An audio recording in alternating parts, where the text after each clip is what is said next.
नमस्कार विद्यार्थी मित्रांनो, मी PSI वैभव तिडके, टार्गेट प्रशासन या आपल्या यूट्यूब चॅनलवर आपलं सर्वांचं स्वागत करतो. तर आजचा हा आपला तिसरा व्हिडिओ आहे.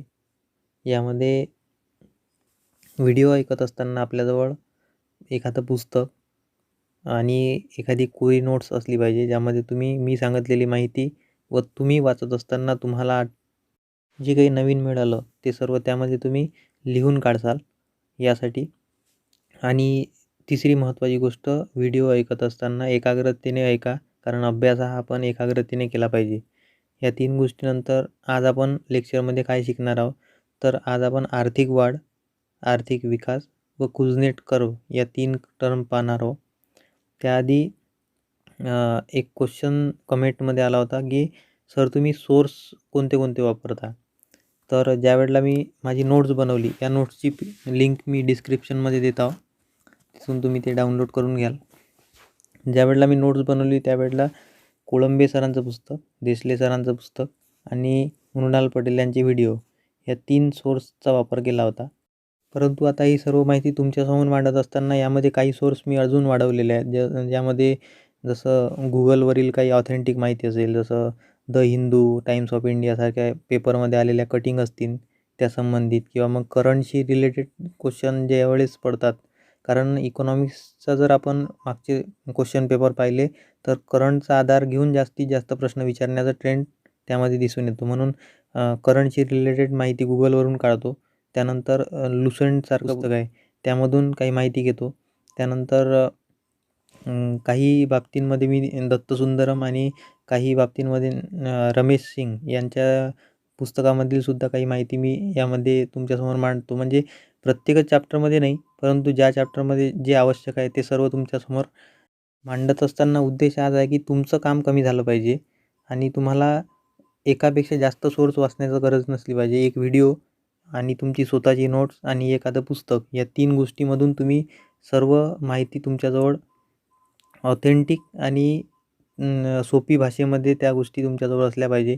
आणि त्याच्यावर एखादा एखादा विषय सोपी करून शिकवणे ही वेगळी गोष्ट असते आणि त्याला तुम्ही पेपरमध्ये अप्लाय करणं हा सुद्धा एक महत्त्वाचा पार्ट असते. आणि आपण ह्या व्हिडिओ लेक्चर सीरीजमध्ये त्या दोन्ही गोष्टी शिकणार आहोत. सोप्यात सोपं करून म्हणजे एखादी गोष्ट सोप्यात सोपी करून शिकणे हे तर मी तुम्हाला सांगेलच, परंतु त्या गोष्टीला तुम्ही पेपरमध्ये कसं अप्लाय कराल ह्या ट्रिकसुद्धा मी तुम्हाला त्यामध्ये सांगत राहील. तर तुम्ही हे सर्व व्हिडिओ सिरीज पाहत राहा. तुम्हाला नक्कीच काहीतरी वेगळं मिळेलच याची मला खात्री आहे. MPSCचा अभ्यास करत असताना माझ्या भाषेत सांगायचं झालं तर जेवढे टोले मला घ्यावं लागले तेवढे टोले तुम्हाला घ्यायचं काम नाही पडलं पाहिजे, हा उद्देश माझा राहील. आणि सध्या मी इकॉनॉमिक्स या विषयावरच का फोकस करत आहे, कारण एखादं कार्य जर आपण घेतलं तर ते शेवटावर नेलं पाहिजे. म्हणून आधी मी इकॉनॉमिक्सला शेवटावर नेतो. त्यानंतर एखादा म्हणजे एका विषयापासून सुरुवात करतो. नंतर जसं वेळ मिळेल तसं मी तुमच्यासमोर बाकीचे विषय घेऊन येईन. कारण आता सध्या माझ्या जॉइनिंगसाठी किमान 1.5 ते 2 महिने वेळ आहे. असं म्हणजे 1.5 महिना तरी आहेच. तर या कालावधीमध्ये किमान जेवढे सब्जेक्ट होतील तेवढे मी क्लिअर करण्याचा प्रयत्न करेल. परंतु सध्या मी इकॉनॉमिक्सवर भर देतो आणि इकॉनॉमिक्स पहिल्या चॅप्टरपासून तर शेवटच्या चॅप्टरपर्यंत तुम्हाला कुठंच दुसरीकडे जायचं काम नाही पडलं पाहिजे. या दृष्टीवरून आधी इकॉनॉमिक्सवर फोकस करू, नंतर बाकीच्या सब्जेक्टवर फोकस करू. तुम्ही एक गोष्ट कान देऊ नका, की इकॉनॉमिक्ससारख्या विषयामध्ये ट्रिक्स हा विषय इथं नसतो. इथं फक्त कन्सेप्ट असतात आणि त्या कन्सेप्ट शिकून सोप्यात सोपी भाषेत आपल्या अभ्यासामध्ये आपल्याला अप्लाय करायच्या असतात. म्हणजे त्या शिकायच्या असतात, आधी समजून घ्यायच्या असतात व त्या पेपरमध्ये अप्लाय करायच्या असतात. तर इथं कन्सेप्टचा मुद्दा येतो. तुम्हाला इथं ट्रिक्स ह्या गोष्टी इथं फार कमी मिळतील. तुम्हाला ट्रिक्स मिळू शकतात कुठं, परंतु ते एकदम म्हणजे एखादा आकडेवारी ज्यावेळेला येते त्यावेळेला तुम्ही त्या गोष्टी वापरू शकता. परंतु तुम्ही इकॉनॉमिक्समध्ये ट्रिक्स हा विषय जमत नाही. तुम्ही जिओग्राफीमध्ये काही एलाचं बेल लावू शकता. तिथं ट्रिक्स तयार करणे ते असू शकते. एखाद्या पर्वताची रांग म्हणजे त्याच्यातलं शिखरं, ते घाट असतील, नद्या असतील, हे काही तुम्ही ट्रिक्समध्ये आणू शकता. परंतु इकॉनॉमिक्समध्ये तुम्हाला कन्सेप्टवरच खेळावं लागते आणि त्याच गोष्टी शिकाव्या लागते. तर आपण जास्त इकडे-तिकडे न बोलता आजच्या विषयाला हात घालू. तर आर्थिक वाढ आणि आर्थिक विकास तर मागच्या लेक्चरमध्ये आपण इकॉनॉमिक्समधल्या बेसिक कन्सेप्ट पाहिल्या. त्यानंतर इंडियन इकॉनॉमीची वैशिष्ट्ये शिकून घेतली. आज आपण इकॉनॉमिक ग्रोथ आणि इकॉनॉमिक डेव्हलपमेंट म्हणजे त्यालाच आर्थिक वाढ आणि आर्थिक विकास ह्या म्हणतात. तर ह्या 2 गोष्टी समजून घेऊ. तर आर्थिक वृद्धी किंवा इकॉनॉमिक ग्रोथ म्हणजे काय? म्हणजे इकॉनॉमिक ग्रोथ आता आपण त्यामध्ये इकॉनॉमिक हे दोन्ही शब्द सोडून देऊ. ग्रोथ आणि डेव्हलपमेंट नेमकं म्हणतात कशाला? म्हणजे वृद्धी म्हणजे काय? वृद्धी म्हणजे एखाद्या गोष्टीमध्ये वाढ होत जाणे. आता जर पाहिला तर एखादा दुकानदार आहे समजा आणि दुकानदार आपल्या जो दुकानामध्ये असलेली एखादी वस्तू जर विकत असेल, तर त्याच्याजवळ काय येते? त्याजवळ पैसा येते. तो पैसा म्हणजे काय? तर त्याचं ते इन्कम असते. म्हणजेच काय? त्याच्या इन्कममध्ये जर वाढ होत असेल, तर म्हणू आपण त्याचा आर्थिक वृद्धी होत आहे.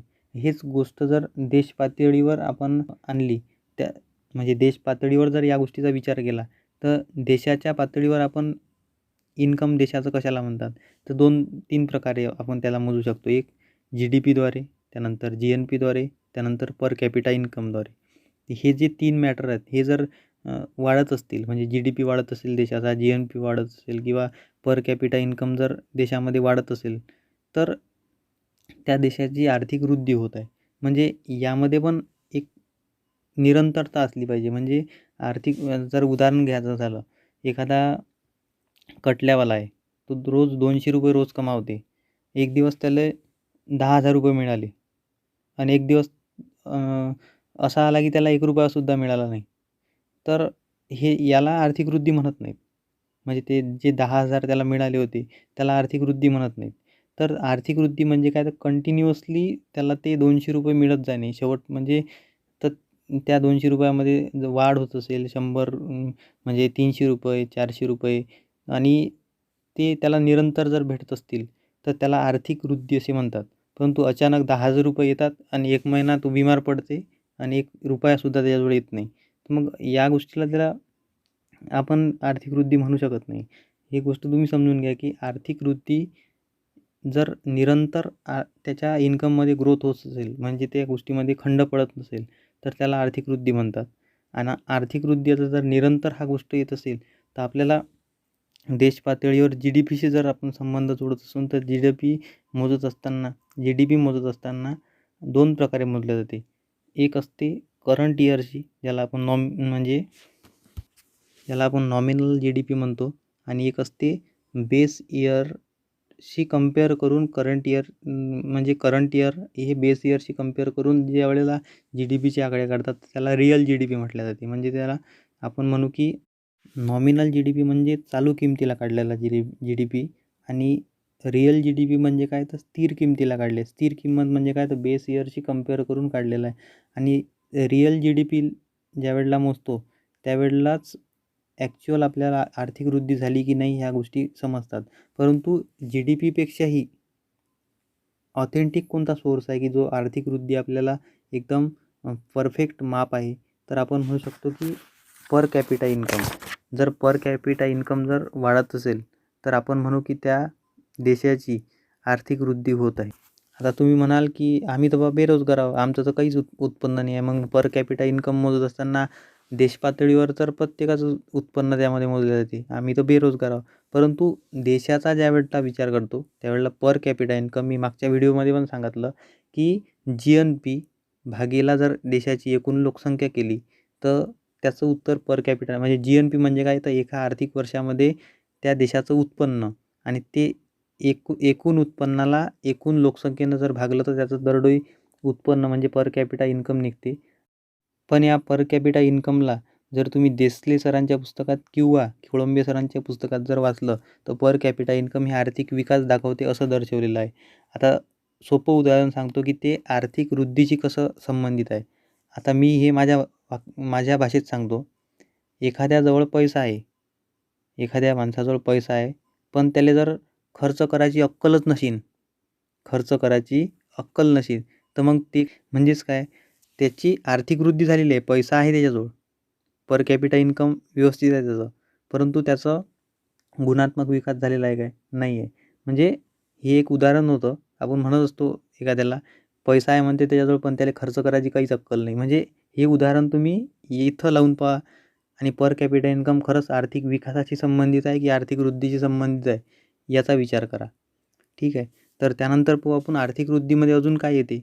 तर आर्थिक वृद्धी होत असताना सोपी गोष्ट आहे ना, आपलं जर इन्कम वाढवायचं असेल तर आपल्याला इन्कम वाढवणाऱ्या गोष्टी कोणत्या आहेत?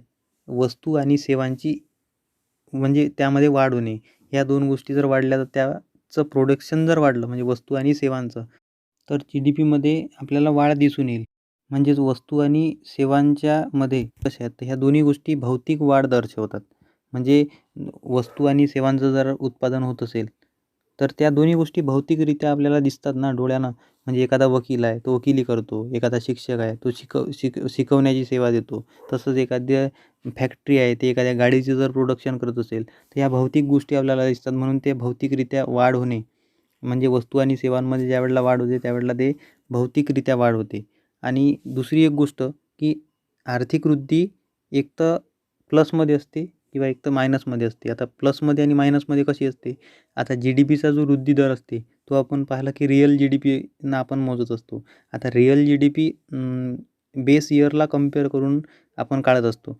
आज जर तुम्ही उदाहरण घेतलं, की आज आपला जी-डी-पीचा ग्रोथ रेट हा मायनसमध्ये जाण्याची शक्यता आहे. म्हणजेच काय, जी-डी-पी म्हणजे आपला आर्थिक वृद्धी जो दर आहे, तो मायनसमध्ये जाऊ शकतो. कारण कोरोनाचं संकट आलेलं आहे. तर याच गोष्टीला कंपेअर करून आपण हे म्हणू शकतो, की एखाद्या वर्षी तो आर्थिक वृद्धीचा दर हा प्लसमध्ये राहू शकते. एखाद्या वेळेला तो मायनसमध्ये सुद्धा राहू शकते. म्हणून आर्थिक वृद्धी दर हा कधी प्लस किंवा मायनस राहू शकतो. परंतु हीच गोष्ट ज्यावेळेला आपण आर्थिक विकासात पाहू, तर आर्थिक विकास हा कधी प्लसमध्येच राहते. तो कधी मायनसमध्ये जात नाही. तर आता आपण पाहू सोप्या भाषेत काय म्हणता येईल, की आर्थिक वृद्धी म्हणजे काय? तर निरंतर होणारी वाढ. त्यानंतर जी-डी-पी, जी-एन-पी आणि पर कॅपिटा इन्कम या 3 सोर्समध्ये जर वाढ होत असेल, तर त्याला आर्थिक वृद्धी असे म्हणतात. दुसरी गोष्ट काय आहे, तर वस्तू आणि सेवांच्या भौतिक वाढ जर होत असेल, म्हणजे तेच जी-डी-पी, जी-एन-पीमध्ये ह्या सर्व गोष्टी येतात. त्याची जर वाढ होते म्हणजे वस्तू सेवाची वाढ झाली, आपोआप जी-डी-पी, जी-एन-पी, पर कॅपिटा इन्कमची वाढ होते आणि त्याच गोष्टी आपल्याला आर्थिक वृद्धी दर्शवतात. आता आपण पाहू की आर्थिक विकास म्हणजे काय? तर आर्थिक विकास ही गुणात्मक संकल्पना आहे, हे बरोबर आहे. परंतु मी म्हणेल की ते संख्यात्मक आणि गुणात्मक ह्या दोन्ही प्रकारची म्हणजे आपल्याला इंडिकेशन देते. आता एक 2 प्रकारच्या क्रिया होत असतात. एक असते आर्थिक क्रिया, ते गैर आर्थिक क्रिया. जर आपल्याला आर्थिक विकास इंडिकेट करायचा आहे, तर आपल्याला या दोन्ही क्रियांमध्ये वाढ होणे अपेक्षित असते. म्हणजेच काय, आर्थिक क्रिया कोणत्या असतात? तर जी-डी-पी, जी-एन-पी आणि पर कॅपिटा इन्कम यामध्ये वाढ होणे म्हणजे आर्थिक आपली ग्रोथ होणे आपण आधी पाहिलं. आणि गैर आर्थिक क्रियामध्ये काय येते? साक्षरता, पोषण, जीवनमानाचा दर म्हणजे आयुर्मान ज्याला म्हणतो आपण, स्वास्थ्य, लैंगिक विकास ह्या गोष्टी गैर आर्थिक क्रियांमध्ये येतात. म्हणजे काय? तर जीवन जगण्याच्या गुणवत्तेमध्ये ज्या गोष्टी बदल घडवतात, त्या गोष्टी गुणात्मक म्हणजे साक्षरता, पोषण, जीवनमान, स्वास्थ्य, लैंगिक विकास ह्या गोष्टी म्हणजे आपल्या जीवन जगण्यामध्ये गुणात्मक परिवर्तन घडवतात. आणि आर्थिक क्रियांमध्ये जर पाहिला जी-डी-पी, जी-एन-पी म्हणजे नॅशनल इन्कम म्हणू आपण त्याला, पर कॅपिटा इन्कम ह्या 3 गोष्टी संख्यात्मक विकास घडवतात. म्हणजे संख्यात्मक वाढ त्यांची होते. ह्या दोन्ही गोष्टी जर होत असतील, तर आर्थिक विकास होते आणि नुसतं आर्थिक क्रियांमध्ये वाढ होत असेल, तर त्याला आर्थिक वृद्धी म्हणतात. तर आता तुम्ही यावर विचार करा, एखाद्या व्यक्तीची आर्थिक वृद्धी झाली, म्हणजे जी-डी-पी, जी-एन-पी आणि पर कॅपिटा त्याचं इन्कम त्याचं वाढलं, तर त्याचा आर्थिक विकास झाला काय? तर नाही झाला. परंतु त्याचा म्हणजे आर्थिक विकास होण्यासाठी या आर्थिक क्रिया आणि गैर आर्थिक क्रिया ह्या दोन्ही होणे आवश्यक असते. परंतु आर्थिक ग्रोथ होण्यासाठी म्हणजे नुसती आर्थिक वाढ होण्यासाठी फक्त त्या आर्थिक क्रिया म्हणजे जी-डी-पी, जी-एन-पी, पर कॅपिटा इन्कम यामध्येच वाढ होणे अपेक्षित असते. यावर प्रश्न विचारलेले आहेत. तुम्ही हा कन्सेप्ट व्यवस्थितरित्या समजून घ्या. म्हणजेच त्याला आपण असं सुद्धा म्हणू शकतो, की आर्थिक विकास म्हणजेच काय? तर आर्थिक वृद्धी प्लस संरचनात्मक बदल होणे किंवा सामाजिक कल्याण किंवा आर्थिक कल्याण होणे. हे जर ह्या दोन्ही गोष्टी होत असतील, तर त्याला आर्थिक विकास असं म्हटलं जाते. म्हणजे हे सूत्र आहे आर्थिक विकासाचं, की आर्थिक वृद्धी प्लस संरचनात्मक बदल किंवा आर्थिक कल्याण ह्या गोष्टी त्याच्यामध्ये येतात. आता आर्थिक वृद्धी मोजण्यासाठी 3 इंडिकेशन आहेत. जी-डी-पी, जी-एन-पी किंवा मग पर कॅपिटा इन्कम. तसं आर्थिक विकास मोजण्यासाठी असं काही आहे का? तर आर्थिक विकास जर मोजायचा असेल आपल्याला, तर त्याच्यासाठी आपण आपल्याला ज्या जीवनावश्यक वस्तू मिळतात, त्या खरंच एखाद्या व्यक्तीला मिळतात का? हे जर आपल्याला मोजता आलं, तर आपण त्याच्यावरून आर्थिक विकास झाला असं म्हणू शकतो. म्हणजे आता आर्थिक जीवनावश्यक वस्तू कोणत्या आहेत? अन्न, निवारा, शिक्षण, आरोग्य, स्वच्छता. म्हणजे आपण इथं कपडे काहून नाही घेतले, तर कपड्यापेक्षा स्वच्छता महत्त्वाची आहे आता. म्हणजे कपडे महत्त्वाचे असतात, परंतु ते प्रत्येकाजवळ आहेत आता. परंतु स्वच्छताला महत्त्व आहे. म्हणजे मानवी विकासाच्या दृष्टिकोनातून विचार केला तर ह्या गोष्टी जीवनावश्यक वस्तूमध्ये येतात आता. तर अन्नाला आपण पोषण म्हणू शकतो. निवारा, शिक्षण, आरोग्य आणि स्वच्छता या गोष्टी त्यामध्ये येतात. तर ह्या गोष्टी जर आपल्याला मोजता आल्या तर आपण आर्थिक विकास मोजू शकतो. यासाठी आपल्याला 2 इंडिकेटर पाहावे लागतील. एक असते पर्चेसिंग पॉवर पॅरिटी, ज्याला आपण क्रयशक्ती समानता असं म्हणतो. आता क्रयशक्ती समानता 1993 पासून या गोष्टी मोजायला सुरुवात झाली. आधी जे IMF आहे, इंटरनॅशनल मॉनिटरी फंड ज्याला म्हणतो आपण, तर हे क्रयशक्ती समानता मोजत होती. परंतु त्यानंतर 1995च्या नंतर त्याला वर्ल्ड बँक आपल्या पर्चेसिंग पॉवर पॅरिटी मोजते. पर्चेसिंग पॉवर पॅरिटी म्हणजे काय? तर आपण सोप्या उदाहरणाने याला समजून घेऊ. माझ्याजवळ ₹1000 आहे आणि मला म्हटलं की भारतामध्ये जाऊन या ₹1000त काही वस्तू घेऊन ये. तर मी एक थैली घेतली आणि त्यामध्ये काही वस्तू घेऊन आलो ₹1000च्या. आत्ता त्या ज्या वस्तू मी आणल्या होत्या त्याची मी लिस्ट तयार केली आणि मला दुसरी ऑर्डर अशी देण्यात आली की ह्या सगळ्या वस्तू तू जागतिक इतर काही देश आहेत, समजा USA असेल किंवा युरोपियन युनियनमधली एखादी कंट्री असेल किंवा जापानसारखा एखादा देश आहे, यामध्ये जाऊन ह्या सर्व गोष्टी त्या देशामधून विकत घेऊन ये. तर मला विकत आणताना त्या सर्व देशांमध्ये किती रुपये खर्च करावे लागले आणि भारतात तेवढ्याच वस्तू घेण्यासाठी किती रुपये खर्च करावे लागले होते. या सर्वांचं कंपॅरिझन म्हणजेच काय, तर क्रयशक्ती. आपण म्हणजे त्या विकत घेण्यासाठी मला तिथं किती रुपये खर्च करावे लागले आणि भारतात किती रुपये खर्च करावे लागले. पर्चेसिंग पॉवर पॅरिटी असं. जर आपण पर्चेसिंग पॉवर पॅरिटीमध्ये म्हणजे सध्या जर पाहिलं, तर आता वर्ल्ड बँकेनं पर्चेसिंग पॉवर पॅरिटीला दारिद्र्य रेषा निश्चितीचे प्रमाण ठरवण्यासाठी एक इंडिकेटर म्हणून वापरले जाते.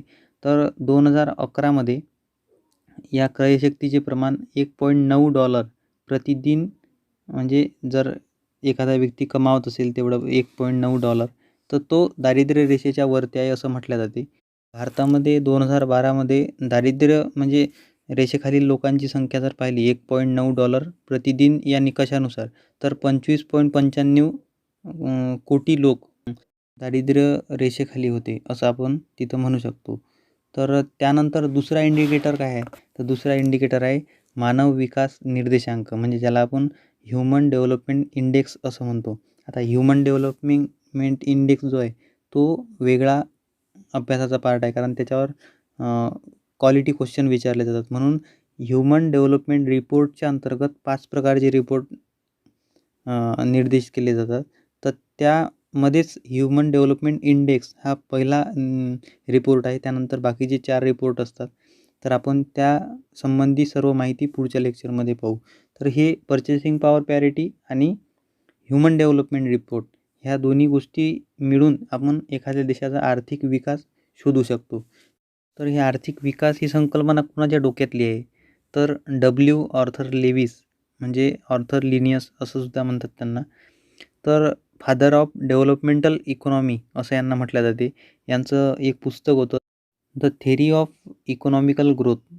The theory of economic growth हे 1955मध्ये त्यांनी पुस्तक प्रकाशित केलं, ज्यामध्ये आर्थिक विकासाची चौकट आणि त्यासाठी कराव्या लागणाऱ्या प्रयत्नांचं त्यांनी वर्णन त्यामध्ये केलं होतं. यासाठी 1979मध्ये त्यांना अर्थशास्त्राचा नोबेल पुरस्कारसुद्धा मिळाला होता.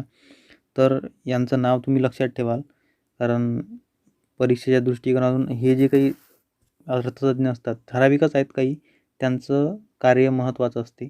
आता आपण पाहू, म्हणजे याआधी एक गोष्ट समजून घेऊ आपण, की आर्थिक वृद्धी झाली म्हणजेच आर्थिक विकास होते.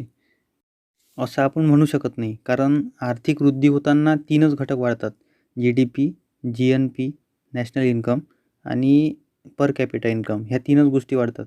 परंतु ज्यावेळेला आर्थिक विकास होते, त्यावेळी GDP, GNP आणि पर कॅपिटा इन्कम ह्या गोष्टी तर वाढतातच.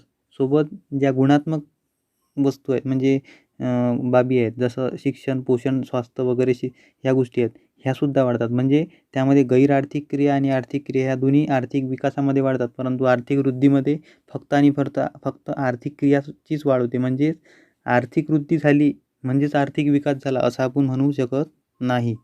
परंतु आर्थिक विकास जर झाला तर आपण आर्थिक वृद्धी झाली असं आपण म्हणू शकतो. ह्या दोन्ही लाईन तुम्ही डोक्यामध्ये फिट ठेवा. यावर प्रश्न पडणार म्हणजे पडणारच. याचा पुन्हा एकदा वाटल्यास ऐकून घ्या मी काय म्हटलं आहे ते. तर आता आपण पाहू कुझनेट कर्व म्हणजे काय. तर सायमन कुझनेट नावाचे रशियन अर्थतज्ज्ञ होते, ज्यांना राष्ट्रीय उत्पन्नाचा जन्मदाता असं म्हटले जाते. तर यांनी आर्थिक वृद्धी म्हणजे ज्याला इन्कमसुद्धा म्हणू शकतो आपण आणि इनइक्वेलिटी ज्याला आपण असमानता म्हणतो, यामधील फरक दर्शवण्यासाठी हा वक्र काढला होता. आता यामध्ये जर तुम्ही पाहिलं, जो एक्स अक्ष आहे त्यामध्ये 0पासून तर 100पर्यंत म्हणजे वृद्धी होत असताना आपल्याला दर्शवली जाते. जसा 0पासून तर एक्स म्हणजे 100कडे तो ग्राफ सरकेल तशी आपली वृद्धी होत जाईल. आणि जसं वर जाईल तो ग्राफ तशी इनइक्वेलिटी त्यामध्ये वाढत जाईल आणि एक अशी स्थिती येते की त्यानंतर तो ग्राफ वर न वाढता त्यामध्ये इनइक्वेलिटीमध्ये कमी येते, परंतु वृद्धीमध्ये कमी होत नाही. वृद्धी हे समोर सरकत राहते आणि त्या देशाची म्हणजे एका विशिष्ट पातळीनंतर इनइक्वेलिटी कमी होऊन आर्थिक वृद्धीच होते नुसती. म्हणजे सुरुवातीला आपण म्हणजे त्यांचं म्हणायचा अर्थ होता की सुरुवातीला तुम्ही फक्त आणि फक्त ग्रोथवर लक्ष द्या. म्हणजे कोणत्याही आता आपलं स्वातंत्र्य झाल्यानंतर आपण कोणत्या गोष्टीवर भर दिला? आपण लगेच दारिद्र्य निर्मूलन वगैरे ह्या गोष्टीवर भर नाही दिला. आपण आधी प्रोडक्शन वाढवण्यासाठी उद्योग, शेती या गोष्टीवर भर दिला. त्यानंतर इंदिरा गांधीच्या काळामध्ये म्हणजे 1975च्या दशकापासून आपण जर पाहिलं तर तिथून आपण दारिद्र्यावर भर देण्यास सुरुवात केली. म्हणजे आधी आपण आपल्या देशाची वृद्धी केली, म्हणजे आर्थिक वाढ यावर लक्ष दिलं. नंतर आपण लोकांकडे लक्ष द्यायला सुरुवात केली. म्हणजे काय, सुरुवातीला आपली असमानता वाढली. म्हणजे तुम्ही जर पाहिलं तर आपल्याला एक वेळचं जेवण पण मिळत नव्हतं. म्हणजे लाल बहादूर शास्त्रीचं ते तुम्हाला म्हणजे त्या गोष्टी माहीत आहेत हिस्ट्रीमधल्या. आता मी काही त्यामध्ये जास्त जात नाही, परंतु त्या गोष्टीचा इथं लिंक करा की हे सायमन कुझनेटने सांगितलेली गोष्ट खरी आहे की नाही आहे. म्हणजे सुरुवातीला असमानता वाढेल, परंतु काही काळानंतर ती असमानता कमी व्हायला सुरुवात होईल. म्हणून तुम्ही आधी आर्थिक वृद्धीवर भर द्यायला पाहिजे. नंतर आपोआप त्यामध्ये असमानता या दूर होते. तर ह्या गोष्टीशी संबंधित हा कुझनेट कर्व आहे की ज्यामध्ये आर्थिक वृद्धी व असमानता ह्या बाबी दर्शवल्या गेलेल्या आहेत. आयोग यावर प्रश्न विचारताना तुम्हाला सोपी प्रश्न विचारले की कुझनेट कर्व काय दर्शवते? आर्थिक वृद्धी व असमानता यामधील संबंध दर्शवण्यासाठी कुझनेट कर्वचा वापर केला जाते. म्हणजे तुमचं हे उत्तर असलं पाहिजे. त्यामध्ये बाकी तर काही विशेष विचारल्या जाऊ शकत नाही. त्यानंतर एक अजून वाक्य इथं प्रश्न बनू शकते यावर की कुझनेट कर्वनुसार सुरुवातीला आपण ग्रोथवर लक्ष द्यायला पाहिजे किंवा सुरुवातीला असमानता वाढेल व त्यानंतर असमानता कमी होईल. असं काही म्हणजे स्टेटमेंटमध्ये हे 2 वाक्य येऊ शकतात. तर तुम्ही यावर लक्ष दिलं पाहिजे. तर या लेक्चरमध्ये आपण आज आर्थिक वृद्धी, आर्थिक विकास व कुझनेट कर्व ह्या 3 बाबी समजून घेतल्या. पुढील लेक्चरमध्ये आपण मानवी विकासाशी संबंधित जे ह्युमन डेव्हलपमेंट रिपोर्ट आहेत 5 प्रकारचे ते शिकू. तर मला अशी खात्री आहे की हे जे आज शिकवलेले तिन्ही कन्सेप्ट आहेत हे तुम्हाला व्यवस्थितरित्या समजले असतील. जर हे तुम्हाला समजले असतील तर व्हिडिओला आवश्यक लाईक करा. या चॅनलला सबस्क्राईब करा, जेणेकरून तुम्हाला पुढील व्हिडिओ तुम्हाला पाहता येतील. त्यानंतर तुम्हाला जर असं वाटलं की खरंच इथं म्हणजे व्यवस्थितरित्या हे माहिती सांगितली जात आहे, तर तुमच्या मित्रांना शेअर करा ह्या व्हिडिओ. म्हणजे त्यांना पण या गोष्टीचा फायदा होईल. मला जर काही तुम्हाला सजेशन द्यायचे असतील तर ते कमेंट बॉक्समध्ये अवश्य नोंदवा. म्हणजे मी त्या पुढील व्हिडिओमध्ये तशा सुधारणा करेल.